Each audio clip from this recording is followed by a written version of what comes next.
झारखंड और आदिवासियों के नाम पर राजनीति तो बहुत होती है, लेकिन क्या आपको पता है, इस राज्य के लिए हजारों आदिवासियों ने अपने प्राणों की आहुति दी है। क्या आपको सरायकेला खरसावा गोलीकांड के बारे पता है?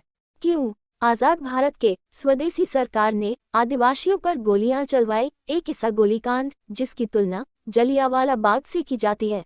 भारत की आजादी की घोषणा और स्वतंत्रता अधिनियम 1947 के अनुसार आदिवासी इलाकों में रियासतों के अधिकार समाप्त हो गए थे और देश के एकीकरण और रियासतों के विलय की प्रक्रिया आरंभ हो गई।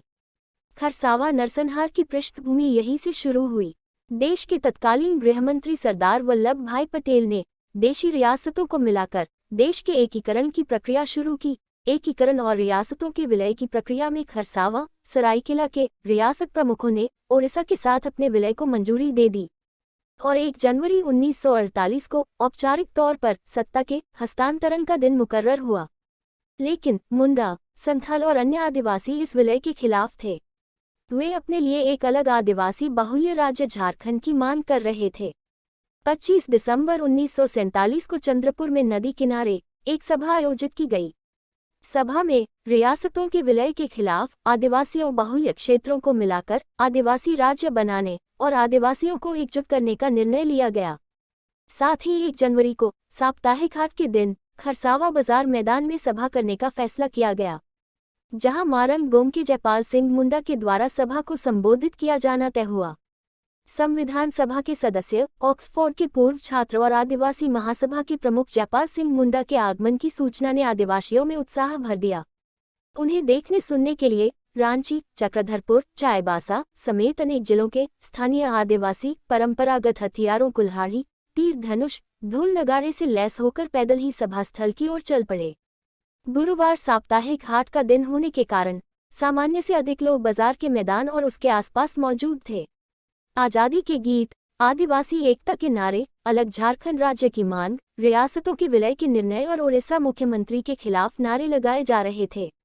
50,000 से अधिक लोगों के सभा स्थल पर पहुंचने से ये अंदाजा हो गया था कि रियासतों के विलय के निर्णय ने पूरा आदिवासी बाहुल्य इलाके को सुलगा दिया था।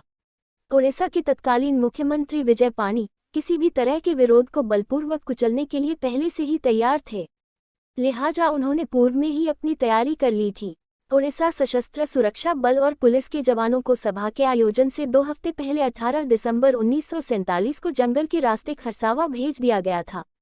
इनमें 3 हथियारबंद कंपनी शामिल थी, जिन्हें खरसावा के स्कूल में ठहराया गया था।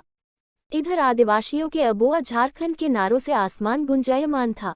जुलूस की लंबी लंबी कतारें चलने लगी। जुलूस दोपहर बाद हाट मैदान में जाकर सभा में तब्दील हो गया। आदिवासी महासभा के नेताओं ने दूर दराज से आए आदिवासियों को संबोधित किया, लेकिन मरंग गोम के जयपाल सिंह मुंडा खरसावा की सभा में शामिल नहीं हो सके।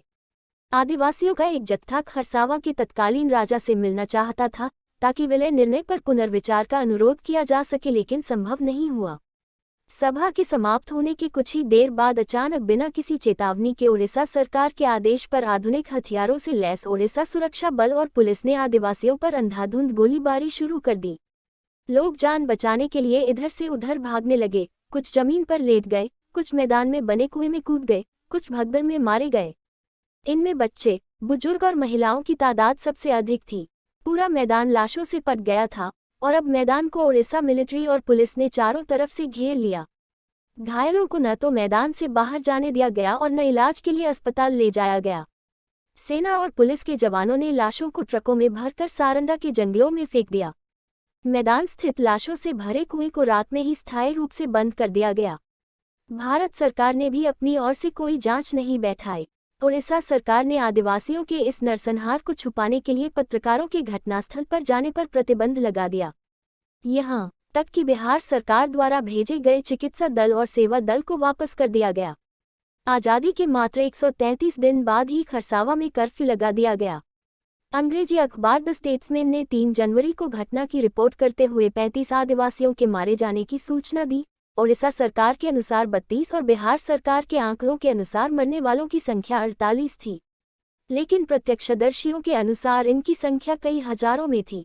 इतने संघर्षों के बाद अब जब झारखंड बन गया है, तब भी झारखंडी नामधारी और गोलीकांड के दोषी फिर से झारखंड को लूटने खसोटने में लगे हैं। जय झारखंड।